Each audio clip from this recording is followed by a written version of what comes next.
Isang magandang araw pala sa ating lahat mga kabukid. Happy Sunday. Nice to see you again.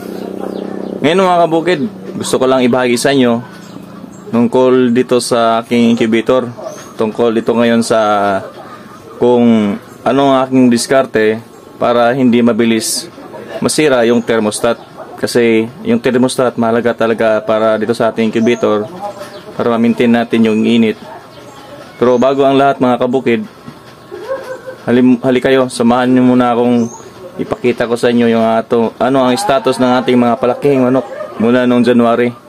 Kasi April na ngayon. Hali kayo mga kabukid, samahan niyo na ako. Grabe mga kabukid, ang init talaga ng panahon. Yan o, halos patay na lahat yung mga dahon dito, mga damo. Ayan, nakalabas pa yung isa o. Saan kaya dumaan yan? Baka may butas na naman. Yan. Ito na pala yung ating mga palakihin, mga kabukid. Mula nung papisa natin ng January. Hindi na lang natin nalapitan masyado. Kasi iwan ko sila, parang mailap sila eh. Sabi, yan. Ito pala yung papisa natin ng Pebrero. Yung katapusan ng Pebrero. So ayun o, yung malalaki na yun. Yun naman yung sa January.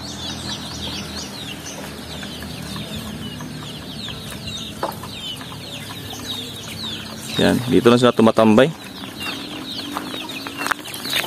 Ang init talaga ng panahon ngayon. Yan o.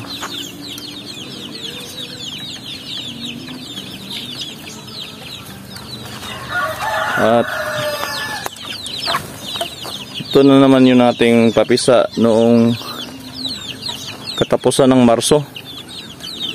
Ito na pala sila mga kabukid oh. Yan. Yan na sila. Siguro lalagay ko na to sa lupa pagkatapos siguro ng buwan ng April or mga April 15. Depende lang kung anong status ng panahon. Kasi parang luda ko dito, mayroong paparating na ulan na siguro.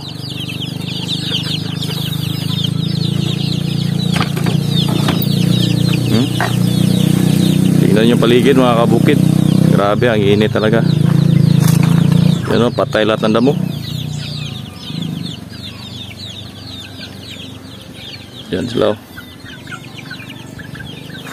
Yan o. Grabe, wala kang lanta lahat. Yan o, inom sila na inom ng tubig. Bilis na bawasan yung tubig oh. Puno yan kaninang umaga mga kabukid. So ngayon malapit na magtanghali, halos kalahati na. Yun pala ang ating mga palaking manok mula nung papisa natin ng January hanggang Marso. So ngayon mga kabukid, gusto ko lang ibahagi sa inyo itong yung sinasabi ko na isa sa mga diskarte ko para matagal masira yung thermostat. Ito pala mga kabukid. Ito, nakikita na itong box na to. Ito yung EBR. Yung EBR, ito pala yung ginagamit sa computer. Maganda ito mga kabukid kasi ito nagkokontrol ng kuryente papunta dito sa thermostat. Kasi dati mga kabukid, hindi ako gumagamit ng ganito. Panay ako ng palit dito ng thermostat kasi palagi siyang masisira.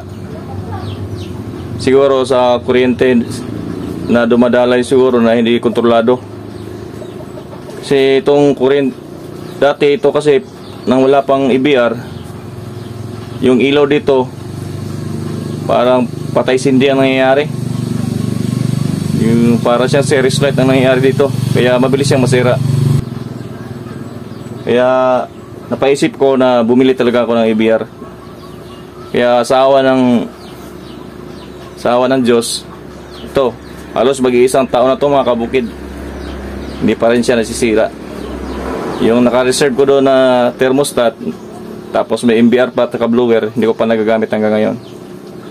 Kaya yun lang mga kabukid. Sana may nakakuha kayong idea kung ano ba yung diskarte na para matagal masira yung thermostat. So hanggang dito na lang, isang magandang araw sa inyong lahat. Sa mga hindi pa nakapag-subscribe sa akin, baka naman tulong na lang sa aking YouTube channel. Happy farming sa inyong lahat mga kabukid. Bye bye. Hanggang sa susunod, ingat kayo. God bless.